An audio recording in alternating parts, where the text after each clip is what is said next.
Hey, eighth graders, it is Mrs. Cardell, and this week we are taking a look at Newton's laws of motion.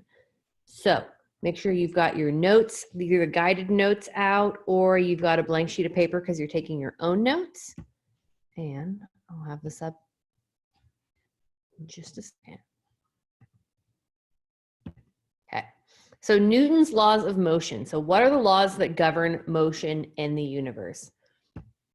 And briefly, we're going to take a look at our two vocab words from the last couple of weeks. We've got a force, which is a push or a pull that causes an object to change its motion or its shape. And we've also got acceleration, which is the rate of change in velocity.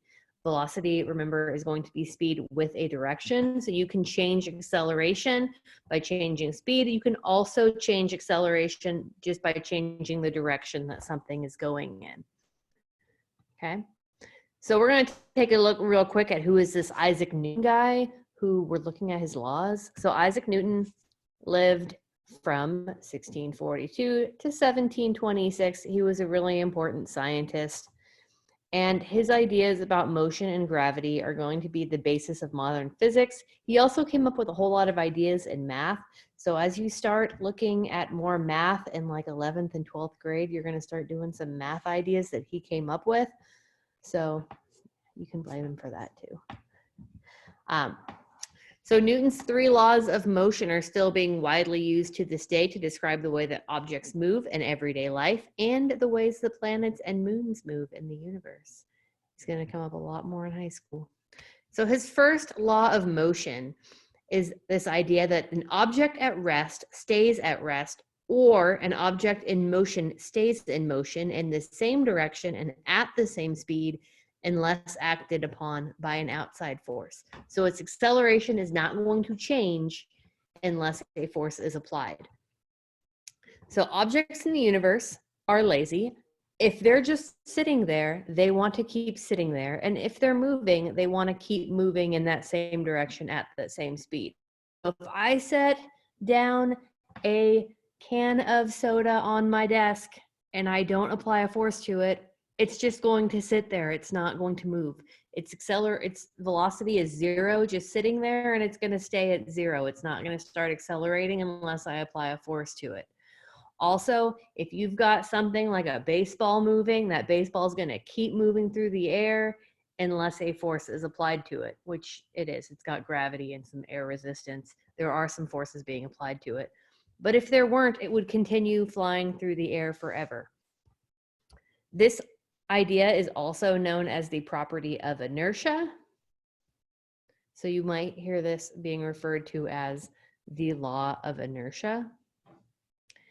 And an example of this, if you're riding in your car and your car suddenly stops, your body wants to keep moving forward. That's actually why you have seatbelts, so that when your car suddenly stops and you want to keep moving forward, something is there to stop you. That isn't the windshield of your car. Our second law of motion, we actually kind of looked at this last week. It's the idea that the greater the force, the greater the acceleration, the greater the mass. I don't really like how they wrote this. We'll look at it in equation form. So the second law is going to be force is equal to mass times acceleration. And what this means is if you apply the same force to two different objects, that the object that has more mass is going to accelerate less. If you apply it to a smaller mass, it can accelerate more.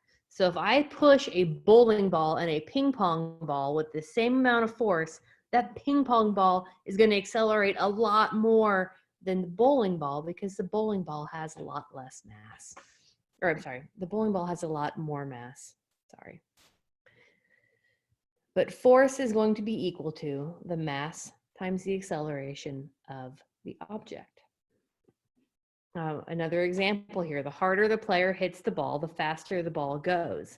If the ball had more mass, the same force would not accelerate the ball to such a high velocity. So if that baseball player had a bowling ball flying at him and he hit the bowling ball with the baseball bat, he might break the bat. But the bowling ball would not travel nearly as far because it's the same amount of force, much bigger mass is going to have less acceleration.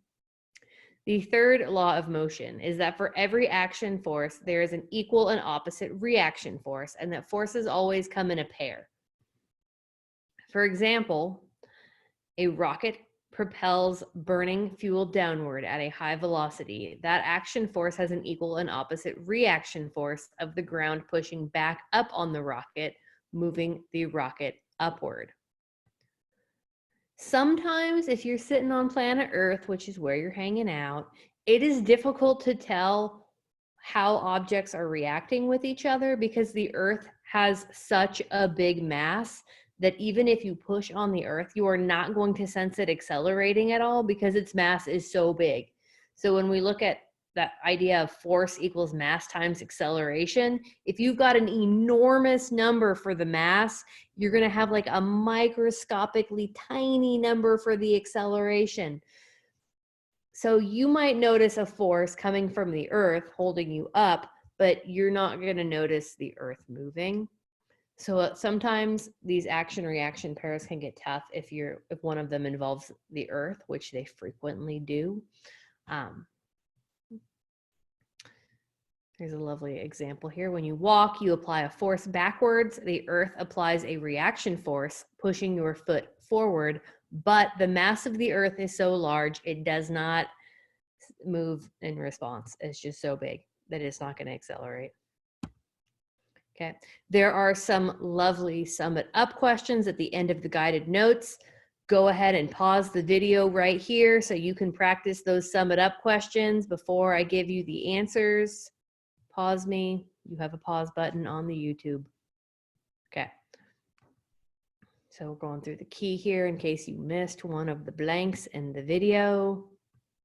More key here in case you missed part of it in the video.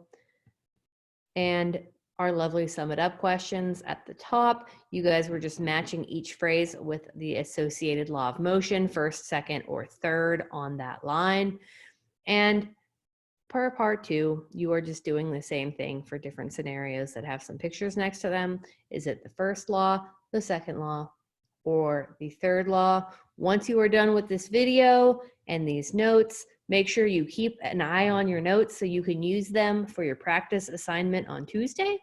And I will see you guys later.